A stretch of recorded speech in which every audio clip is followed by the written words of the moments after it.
is Allison Burrell. Welcome to the Radiation Research Society Vodcast here in Weston, Florida at the Bonaventure Resort. I'm here with Rao Papineni, and he's from KUMC. Yes. Welcome. I'm an adjunct at KUMC. Thank you very much. Thanks, podcast, for the interview at RRS 2015. Yes, thank you for coming. So you have multiple presentations here at the conference. One of them is a multiple angle dosage molecular image guided radiation therapy. And I'm really curious about this, if you could explain it for the viewers. It's MAD, M-I-G-R-T in short. It's a funny acronym acronym. For the poster. But it's a molecular image guided radiation therapy for preclinical research, which in fact emulates whatever is happening clinically in a more 2D radiator setup, where we can actually have a visualization during, post, and pre-radiation therapy in 36 different angles, so that you can actually pinpoint where your tissue of interest is, and then dose or give radiation dosage to that particular site. And you can utilize molecular imaging modality directly into the radiation therapy, what you call it as diagnostics, which is a portmanteau. Is this using some sort of marker? Well, it has opportunity to use both endogenous markers, nanoprobes, molecular probes, which could be a luminescent, chemiluminescent, or fluorescence, near-infrared fluorescence. So the opportunities are plenty. So the interest of developing this particular tool, molecular tool, is to advance radiation therapy for both for mechanistic studies as well as for developing radiation pharma. Is there anything else you want to talk about on that topic? That particular presentation, this in this RRS 2015, is technology development for. I'm a senior consultant at Precision X-ray. We designed it this is a prototype, by the way. The idea is to utilize this to have this diagnostic approach of visualizing, simultaneously dose it at any angle you want, particularly for if you're doing a high throughput partial body irradiation. So as a proof of principle, what I've done here is I've used X-ray excitable luminescent nanoparticles, which can actually provide a targeted region by kind of like eliciting low energy X-ray. You can visualize that particular targeted region using those phosphor doped nanoparticles. Okay. And it produces some light, and we have this CCD camera which now visualizes this nanoparticles. And once you locate it, then you can use your collimation and then use the high dose to do the radiation therapy. And do these markers, does it help you adjust for slight movements that the patient makes during treatment? Similar like patient in the subject, like in the small animal like mouse or rat. Even if they're just breathing, they move and maybe the tumor is moving? That's a very good question, because some of these probes, if you're going to use it in the lung region, especially the upper the thoracic area, you might have a little movement disorder. But remember, this particular visualization is in the 2D setup. Okay. Of course, we also have similar thing in a 3D tomography approach, where you have a CT plus luminescent or chemiluminescent or bioluminescent cameras. So there you have a different IGRT, which is a molecular image guided radiation therapy. In this particular presentation, I'm showing it in a cabinet kind of irradiator. So labs like ours, where we do like 200 mice or 300 mice, we probably can work on a high throughput setup. This is very useful in that scenario. So this has only been done on animals thus far? Yes, as a proof of concept, I've shown we've taken doped nanoparticles, injected into the paw of a mouse, and then during time-lapse imaging with very low X-ray eliciting the the luminescence from the nanoparticles. Right. The X-ray luminescence ends up into the sentinel lymph node. So that's a proof of concept I've shown. And the other one, what I've done is we have used abscopal studies for a focal irradiation of mouse to show the bone changes during the course of early changes in radiation injury. So the amount of X-rays that you use to excite these markers, These probes, nanoparticles, the is nanoparticles, it's negligent? It's almost as small as 100 rad. I think it should, when you're working on molecular image guidedness, I think it's very small amount of dose to elicit it. Okay. But if you are concerned about that particular radiation, we can actually use luminescent nanoparticles or fluorescent nanoparticles to target to that site and then visualize it. Right, because I think I'm thinking further down the line once you start testing this in patients, that the patients or even the clinicians might worry that this is an added exposure to someone who's already being bombarded with potential radiation for this particular nanoparticles, because what down the road, these X-ray excitable nanoparticles, it's kind of like Cherenkov radiation, or you can get what I coined earlier as radiobioluminescence. Right. We can actually use it to target specific site and image it, and we can actually deliver a PDT kind of setup, with a photodynamic therapy kind of setup in deep tissue using these approaches. And how do you deliver the nanoparticles? So these nanoparticles can be tagged with some either interactant. It could be a affibody or antibody or any other small molecule which has affinity or avidity for that particular region. And so then you can have these nanoparticles injected directly into the tumor or systemic. And once you target it, you want to make sure that it is in the right region. So the presence of its whatever reporting system, you can actually visualize it. In clinics, it's going to be, if it is MR or it could be PET SPECT, the modalities, the molecular imaging modalities are going to direct further down with precision. On top of it, I don't know if I can mention a little bit about radiobioluminescence. What I showed earlier, again in RRS last year, was there's a new type of emission coming out. There is optical emission coming out of the body upon irradiation. This is very unique, and this is different from Cherenkov. Cherenkov radiation is spontaneous. It gets shut off once the external beam of X-rays stop. Radiobioluminescence is endogenous light emitting from the body when you have an external beam hits the subject. Okay. And this can be used for biodosimetry, and it has a potential for photodynamic therapy, especially X-ray induced radiobioluminescence,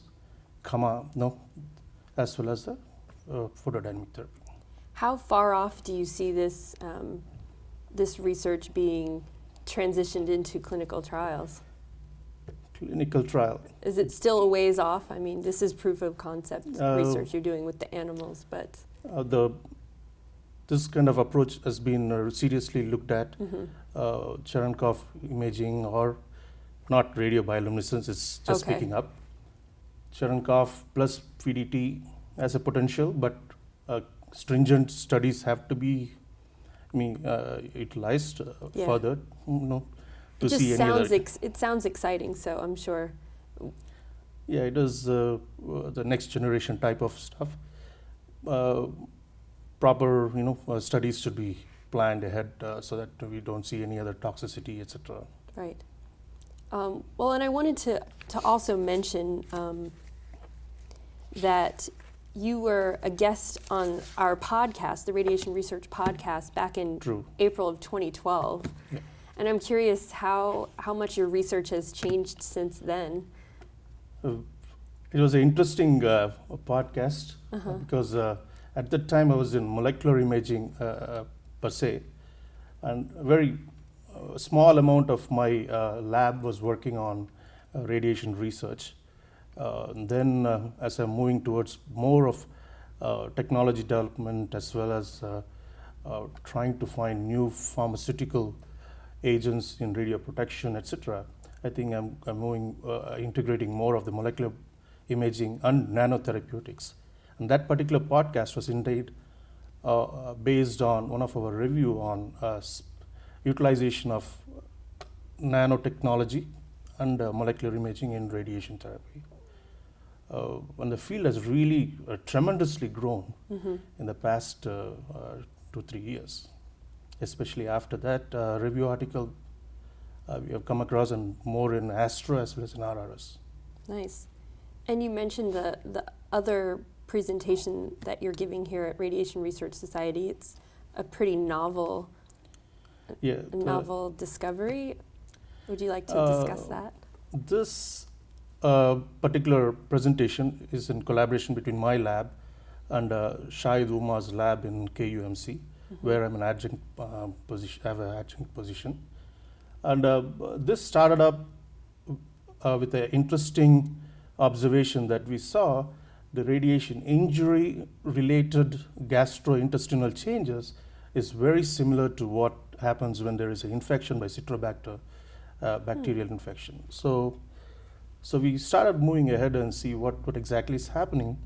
And during the course of the time, I've tried to see whether there is a link between psychoneuro immunogastrointestinal changes. Wow. There's a gut-brain axis in simple terms exists, and we see that there's a clear-cut interaction between the gut and GI and the brain, and particularly when there is a different stress involved, it actually produces independent radiation injuries depending on what the stress is. Like, for example, if the mice is exposed to a particular type of stress, the radiation-related injuries is quite different from the second stress when the mice is exposed to a different form of stress. How close are these stresses introduced? So you're making the mouse anxious, and then how long after that are you irradiating them? In one case, the mouse is immobilized. Okay. It is kind of like acclimatized to the environment. And in a second setup, you have the mice within that region of radiation. It is free. Because it is free, probably the angle of in a high throughput setup might have a different injury to it.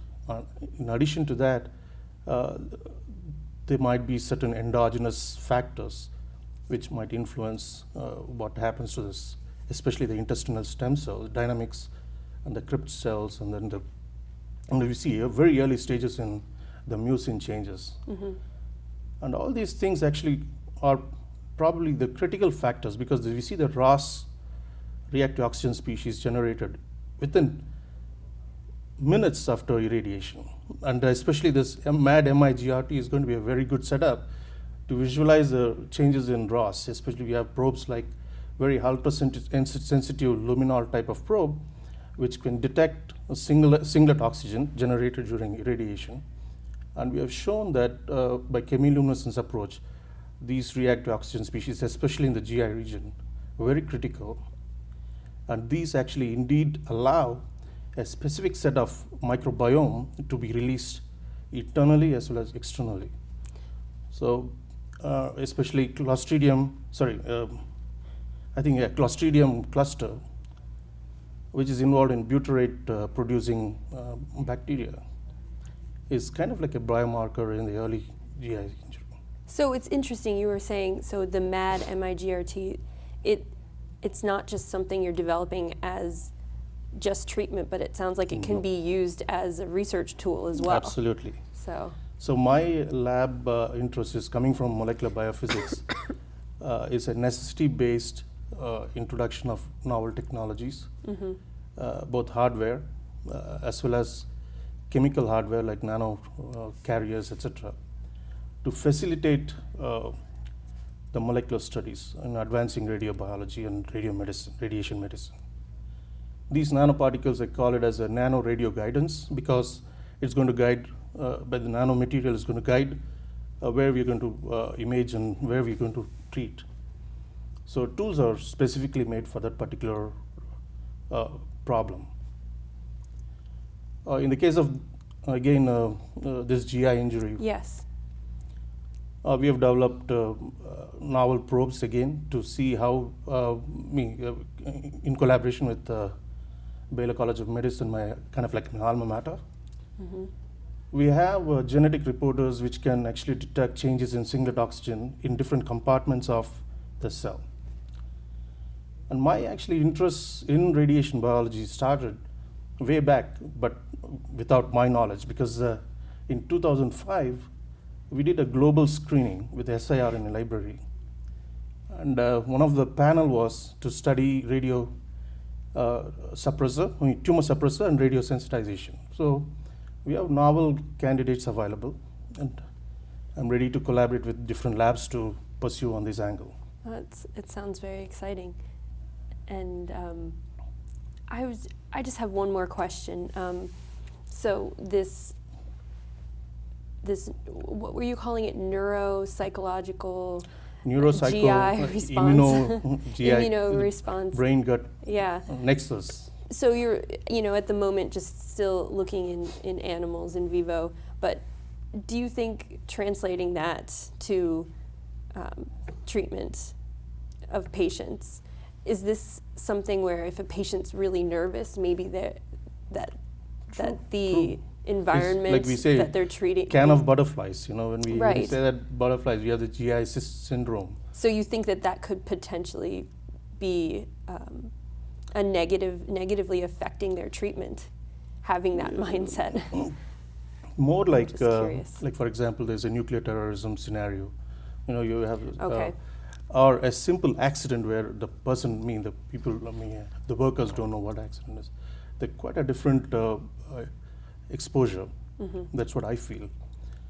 So in future, to create novel radiation pharma, I think we have to adhere to all these changes ahead of time. So it's not like if we want reproducibility in results, we might have to stick to a norm where we have the similar biodosimetry and similar way of utilizing the animal treatment.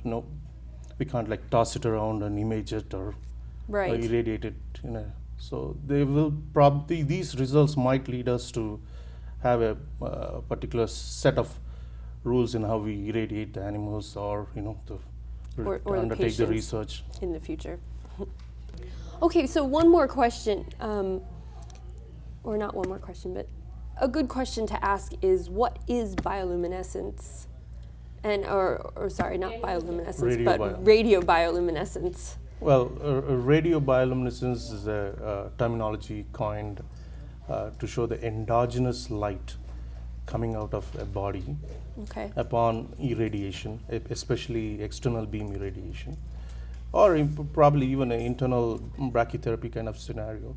It's quite unique. It's different from Cherenkov, especially for the fact that when you have Cherenkov irradiation, external beam elicits a light coming out of the body, and you can catch it with a like sensitive CCD camera, but it kind of like shuts off once you cut the beam, external beam irradiation. Radiobioluminescence, we see that the endogenous light emanates out of the body even after the X-ray beam is shut. In some cases, I've seen some components providing light even up to 60 minutes post-irradiation. So that's a terrific amount of light because that can be utilized for biodosimetry. And a while ago I mentioned you can actually have this light because it's a deep tissue light. You can use that for endogenous photodynamic therapy. And this is after exciting the Exactly. nanoparticles that you've... Oh, no, you don't. No, this is endogenous metabolites. This is just... this oh, is okay. probless wonder. all right. I have a feeling that when we walk through airport scanner, we might show some aura if we have very sensitive cameras. Yes. Yeah. So. Interesting. Yep. So it doesn't take much X-ray energy to to excite these. Well, I mean, this is a very these very early endogenous- stage. We haven't characterized it well. The levels. It's a visible light, high energy. We have seen it with 320 keV. We have to see how much energies, what energy level is required to get the basal amount of light, especially with our kind of setup, and how this can be used both not only for biodosimetry internally, but also see what a external beam is giving, because even that scintillates the air to produce light. One of my collaborators in Stanford actually shown that later, along with we can see that with the CCD camera, you can actually visualize X-ray beam hitting the body, skin or whatever, because it scintillates the nitrogen in the air, so producing the light. So now we can use a camera to visualize how much energy is going in, as well as what is inside. If we properly accrue everything and systematically measure, could be a perfect biodosimetry probeless wonder. Oh, that's really interesting and exciting, and I look forward to hearing where this research goes in the future. Thank you. Well, thank you so much, Rao, for joining us.